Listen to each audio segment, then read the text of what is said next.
Sawadee-ka, welcome to Window on Thailand, the Andaman series. My name is Able Wanamakok, your host for today.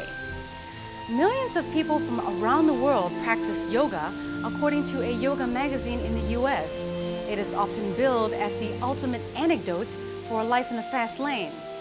Practice of yoga is much more than just a system of physical exercise for health. Today, doing yoga is not a trip to the gym anymore. The ancient art of well-being has taken us to a new level where fitness does not require you to go to a crowded gym. So why not incorporate yoga into your vacation plan? Today I will be speaking with Kun Suchawadi Chalamung Sawed from Sukko Cultural Spa and Wellness about yoga tourism.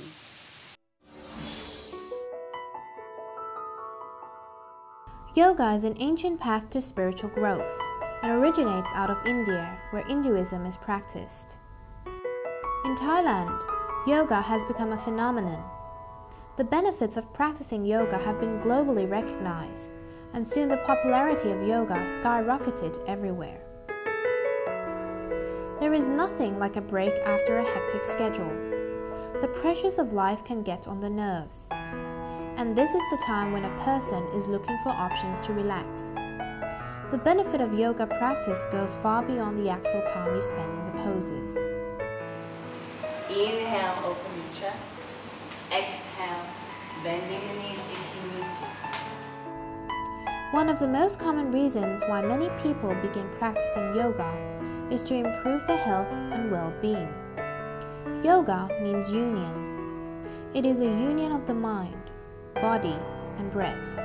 So all aspects of your life are impacted by your practice. Yoga tourism has emerged and grown with the travel to feel well trend. Here in the Andaman Sea, health and tourism go hand in hand.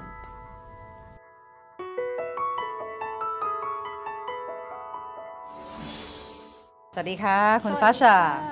How are you doing today? I'm good. How are you? Excellent. So I have a few questions to ask you about yoga tourism. I've never heard of that word before. So is yoga tourism a new word?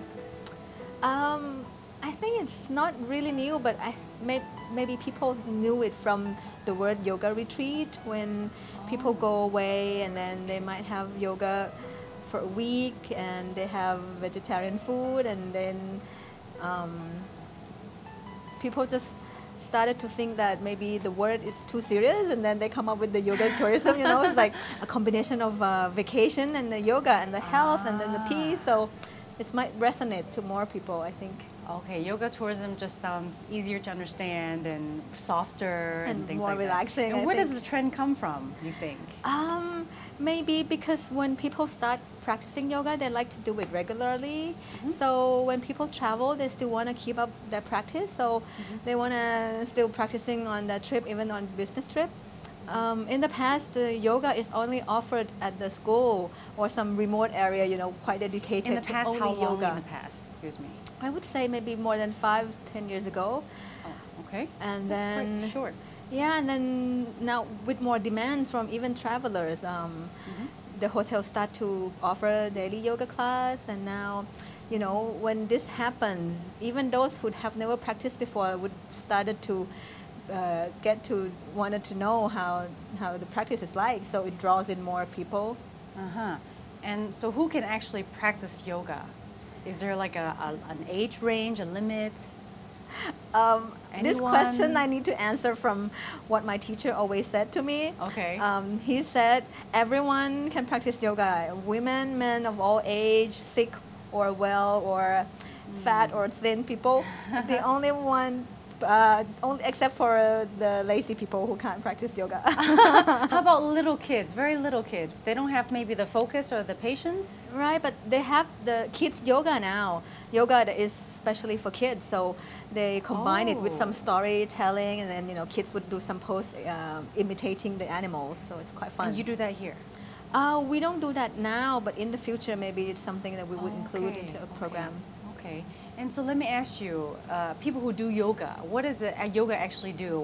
What is a cure? Yoga might not cure disease by itself, but because I believe the body heals itself under proper circumstances, but yoga moves you towards that proper circumstances, like when you start moving, the circulation started to improve. The blood carries more oxygen into the cells. So that is, the immune system can start to function at its best again. So the disease would disappear. Does it also require a lot of patience and focus? I think yes, patience and focus is part of it, but consistent practice is the key. Okay, and I assume that most people who come here to Sukko Spa to get massages, because that's what you think of a spa normally, right? So I'm not very experienced with yoga, but I assume it requires a lot of movement and things like that. Is that relaxing to some of the people who practice yogas, or would they rather actually just get a massage instead? I think these two complement each other, but of course yoga, people would say it's not really a relaxing practice because you see people sweat in the class. And sweating is exercise. Yes, it can be looked at as a physical exercise, and then you get a really calm and peaceful mind, and afterwards, you get the pampering treatment from the spa itself. So it's quite a perfect, ideal place to practice. Right, because I believe exercising actually brings balance to your body, right? That's true. Makes you more calm in some ways, and it draws you away from all the busyness in life, and then, like you said, do massage afterwards, right? Yeah. That's a good combination. Yeah. Exactly. And would you say yoga is more popular with Thais or foreigners? I think for both, we have both Thais and foreigners in our class these days. Yes, yes. Okay. And what is the budget range for the people who are interested in doing yoga here? It's around a little more than 3,000 baht for an unlimited pass for a month here. Unlimited pass. And you do it how often? You have every day? Or? We have class every day except Sunday. Okay, Monday through Saturday, and then it's a limited pass. Yes. So you can take unlimited, as many. I'm sorry. Yeah, unlimited per month. Per month. Only 3,000. Yes. Well, that's not bad at all. It's almost like less than about 100 baht a day, right? Yeah, if you come every that day. often. Oh, yeah. Would you recommend people doing it very often? Is there like a limit to how often you should practice yoga? Traditionally, we are taught to do 6 days a week, so we take off 1 day a week. Normally, it's Saturday for all of us who study in India, but here they take Sunday off because it's more suitable with the people here. Right, right. Because you don't want to push your body too much. Right. Because mostly the people work or they're busy with something else, right? Yes, but then also with the practice, you get even more energy afterwards. You become, I think, sharper and brighter, fresher after the class, and then you can probably go on and go straight to work with more concentration, I think. Okay, excellent. Well, Sasha, don't go away just yet. We're going to take a quick break, and we'll be right back to talk with Sasha more about yoga tourism. So don't go away.